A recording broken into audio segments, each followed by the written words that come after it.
زخمی کرنا، جس طرح ایوب بیگ صاحب ہمارے سے بریک کے دوران، یقیناً وہ زخمی کرنا چاہتے ہیں. ان کی پالیسی یہی ہے، آپس میں سول وارز کروا دیں اور تاکہ یہ کمزور ہوں، ایک جگہ اکٹھے نہ ہو سکیں. اور ان کو ہمارے ساتھ جو مخاصمت ہے، ہمارے ساتھ لڑائی بیسیکلی ان کی یہی ہے، ریشل بیسس پہ بھی ہے لیکن سب سے بڑھ کر ریلیجس بیسس پہ ہے. وہ اسلام کو ایک ایسا سسٹم سمجھتے ہیں، گردانتے ہیں، جو کہ ان کے سسٹم کے اگینسٹ کھڑا ہو سکتا ہے، چیلنج کر سکتا ہے. نظریاتی بنیادوں پہ ہے.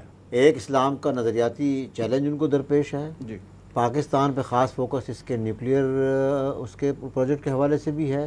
اور اب اسلامی ممالک میں عراق اور شام اور مصر اور لیبیا کے بعد ان کو پاکستان کی فوج ایک ایسا ادارہ نظر آ رہا ہے جو سب سے زیادہ ایک آرگنائزڈ اور ویل ٹرینڈ آرمی ہے. جو انٹرنیشنل پچھلے دنوں کچھ کمپٹیشن بھی ہوئے جہاں پر پاکستانی آفیسر اور فوجی گئے اور وہاں وہ پرائزز بھی انہوں نے لیے. ایک بہت بڑی آرگنائزڈ اور مطلب ٹرکی میں انہوں نے کر لیا، کتنا بڑا مطلب ایک ڈبیکل کیا ٹرکی میں. عراق، شام اور یہ جتنی بھی کچھ قوتیں تھیں جو پرومزنگ ہو سکتے تھے وہ مسلمان ممالک، ان سب میں انہوں نے سسٹم چینج کر دیا. وہ عرب اسپرنگ کے نام پہ کیا جو بھی کیا. اور اب پاکستان پر فوکس ایک تو اس کے وہ جو جیسے بات کی کہ جیو اسٹریٹجک جو اس کی امپورٹنس ہے اس کے حوالے سے ہے، ایک اس کے نیوکلیئر پروجیکٹ کے حوالے سے ہے، اور ایک اس کی جو آرمی کے حوالے سے وہ کمزور کرنا چاہتے ہیں. ٹھیک. فائنلی یہ فرما دیجئے کہ امریکہ میں صدارتی انتخابات کی جو الیکشن کیمپین ہے وہ زوروں پہ ہے، اور اب تو یہ ہوا ہے کہ وہاں پہ ایک جو امریکہ کا انتہا پسند ہے ڈونلڈ ٹرمپ، اس کو باقاعدہ امیدوار کے طور پہ نامزد کر دیا گیا ہے. اور کہا یہ جا رہا ہے کہ مسلمان جو ہیں جو اسلامی شریعہ کو مانتے ہیں ان کو امریکہ سے ڈیپورٹ کر دیا جائے گا. آپ یہ فرمائیں کہ آئندہ آنے والے دنوں میں پاکستان کے جو لوگ وہاں پہ مسلمان آباد ہیں یا پوری دنیا سے آئے ہوئے جو مسلمان امریکہ میں آباد میں ہیں، ان کا مستقبل کیا ہے؟ جی بالکل، آپ یہ جو بیان کا ذکر کر رہے ہیں نیوٹ گنگریچ نے دیا تھا، وہاں پہ ان کا ہاؤس آف ریپرزینٹیٹیوز کا اسپیکر بھی رہا ہوا ہے.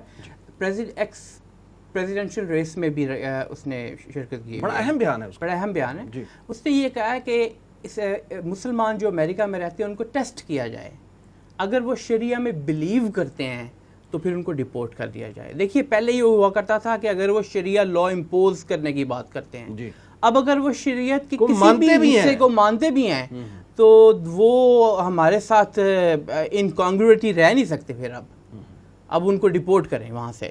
ڈونلڈ ٹرمپ کا آج کا بیان ہے کہ جو مسلمانوں پر بین کے بارے میں بات تھی اس کو ہم رول بیک نہیں کر رہے، اس کو ہم ایکسٹینڈ کریں گے، اس پہ قائم ہے اور ایکسٹینڈ کریں گے اس کو ہم. اور جو کلنٹن اور اس کے درمیان نیشنل پولز جو ان کے ہوتے ہیں اس میں جو ڈفرنس تھا وہ پہلے 10 percentage points کا تھا، وہ بالکل کلوز ہو گیا ہوا ہے، 1 یا 2 percentage points تک رہ گیا ہوا ہے. تو بیسیکلی تو وہ دیکھیے زیادہ سے زیادہ ریڈیکلائز ہو رہے ہیں. وہ کہتے ہمیں ہیں وہ ریڈیکل ہیں، آپ وائلنس کو پسند کرتے ہیں، لیکن خود ریڈیکلائز ہو رہا ہے ویسٹ زیادہ سے زیادہ اور اگینسٹ مسلمس. اور ٹرمپ تو خیر ریشل بیسس پہ کرتا ہے، وہ میکسیکنز کے بھی اگینسٹ ہے، وہ کوئی بھی اور جو وائٹ نہ ہو اس کے اگینسٹ. ایوب بیگ صاحب، امریکہ میں مسلمانوں کا مستقبل کیا دیکھتے ہیں آپ؟ دیکھیں وسیم صاحب، ہمارے ہاں دنیا بھر میں بھی ٹرمپ کے بارے میں، اس کی انتہا پسندی کے بارے میں بہت باتیں ہو رہی ہیں، اور ہیلری کلنٹن کو نسبتاً ایک معتدل مزاج اور لوگ سمجھ رہے ہیں اور یہ خیال رہے ہیں کہ امن کے حوالے سے وہ بہتر کام کر سکیں گی، جبکہ اس کی جو سوچ ہے وہ انتہا پسندانہ ہے اور وہ دنیا میں کوئی بھی دھماکہ خیز صورتحال پیدا کر سکتے ہیں. میری ذاتی رائے اس کے بالکل برعکس ہے. میں یہ سمجھتا ہوں کہ جو دنیا کے امن کو بگاڑ ہیلری کلنٹن پیدا کرے گی وہ ٹرمپ بھی پیدا نہیں کر سکے گا. ایک تو امریکن کینڈیڈیٹس کی یہ ہسٹری ہے کہ وہ جو یہ اس طرح کے انقلابی قسم کے بیان دیتے ہیں نا، جب وہ صدر بنتے ہیں تو اکثر آپ نے دیکھا ہوگا کہ وہ انقلابی تو نہیں، یہ اشتعال انگیز بیانات ہیں. آپ اشتعال انگیز کہہ لیں، ٹھیک ہے، زیادہ بہتر لفظ ہے. اس طرح کے اشتعال انگیز بیان دیتے ہیں نا، تو وہ جب وہ صدر بن جاتے ہیں تو ان کا رویہ اس طرح کا نہیں ماڈریٹ ہو جاتے ہیں، نسبتاً کافی فرق واقع ہو جاتا ہے. اور وہاں کوئی بھی اس طرح آزادی سے اپنے خیالات کو نافذ نہیں کر سکتا. وہاں ادارے مستحکم ہیں, وہاں اداروں کی پالیسیاں آپ کہہ سکتے ہیں ڈیکڈز سے طے شدہ ہیں, وہی آگے چلتی ہیں. میں ہیلری کلنٹن سے 2 بنیادوں پہ خوف زدہ ہوں کہ وہ دنیا کے امن کے لیے ٹرمپ سے کے نسبت کہیں زیادہ تباہ کن ثابت ہوگی. 2 بنیادیں کیا ہیں؟ وہ ایک تو یہ کہ نبی اکرم صلی اللہ علیہ وسلم نے عورت کو بصیت سربراہ نہ سربراہ خانہ نہ سربراہ حکومت, سربراہ ریاست پسند کیا ہے, اور یہ پہلی سربراہ حکومت ہوگی امریکہ کی اگر آئی تو. اور امریکہ کی سربراہ حکومت کا مطلب ہے آپ کہہ سکتے ہیں کہ وہ ایک عالمی حکومت کی بادشاہ ہوگی, کہہ سکتے ہیں آپ, اس کی یہ حیثیت ہوگی. ایک تو وہ آ جائے گی اس کے عورت ہونے کے حوالے سے, اور نبی اکرم صلی اللہ علیہ وسلم کے اس فرمان کے مطابق کہ وہ کبھی جو اس سے خیر برآمد نہیں ہوگی, نمبر 1. نمبر 2 یہ بات ہے جس طرح کافر اور منافق میں ایک فرق ہوتا ہے. میں ایک تشبیہ دے رہا ہوں, خدا جانے وہ درست ہے یا نہیں. جس طرح ایک کافر اور منافق میں یہ فرق ہے کہ کافر کھلم کھلا خلاف ہے اور منافق جو ہے وہ اندر سے جریں کاٹتا ہے. میں ٹرمپ میں اور کلنٹن میں یہی محسوس کرتا ہوں کہ ٹرمپ کفر اور منافق میں, یہ لفظ استعمال ہی میں کرتا کہ ٹرمپ جو کچھ کرے گا کھلم کھلا کہہ رہا ہے, یہ وہ اس سے آگے بڑھ کر کرے گی لیکن بڑی شائستگی کے ساتھ, بڑے پردے کے ساتھ. تو لہٰذا میرے نزدیک دنیا کے امن کے لیے یہ عورت بہت خطرناک ثابت ہوگی. ٹھیک, آپ سب حضرات کا بہت شکریہ. ناظرین, یہ تھا آج کا پروگرام. آج کے لیے اتنا ہی. پروگرام کا فیڈ بیک ضرور دیجیے گا. ہمارا ایڈریس ہے media@tanzeem.org. اپنے میزبان وسیم احمد کو اجازت دیجیے. اللہ نگہبان.